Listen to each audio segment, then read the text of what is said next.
What's going on, everybody? Good afternoon. Happy Thursday. So today I've got a Cummins ISX15 on a Freightliner Cascadia. Guy reached out to us, Jana and Brothers. Thank you very much for coming out to us.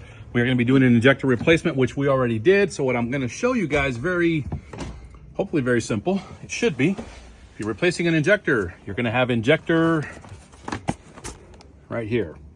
Fresh out of the box. There is the part number, injector number 5.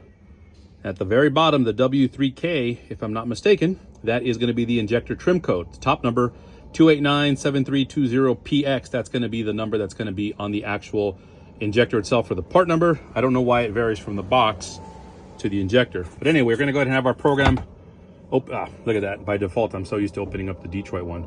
Let me go ahead and close down the Detroit side, and I'm going to open up the Cummins Insight. So you will need Cummins Insight to go ahead and, let me get this out of the way. I don't need that. Cummins Insight in order to go ahead and input the injector trim code. Okay, so really quick, let's go to Cummins Insight, right up there on the left.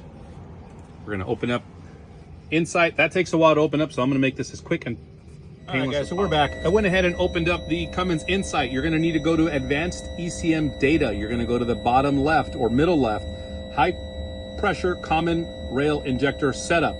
Go to your particular one that you are going with.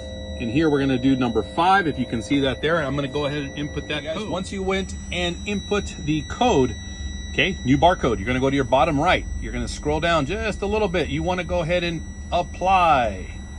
Once you go ahead and apply, let's see what the hell it does. Please turn off key. This is pretty normal of Cummins. Then click on OK. Wait 100 seconds. We'll be back. Just like that. Turn the key on, click on OK. It's going to go ahead and save that injector trim code to the ECM. Once you're done, the truck itself should be ready to get fired up.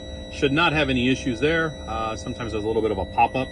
So just hang tight, be a little patient. There we go. Injector barcode was written successfully. If you can see that there you go. Easy peasy, guys. All done. So now what I'm going to do is go ahead and just fire up the truck, make sure I've got nothing in the way and nobody in the way. And that's pretty much it. There you go. Hope it helps.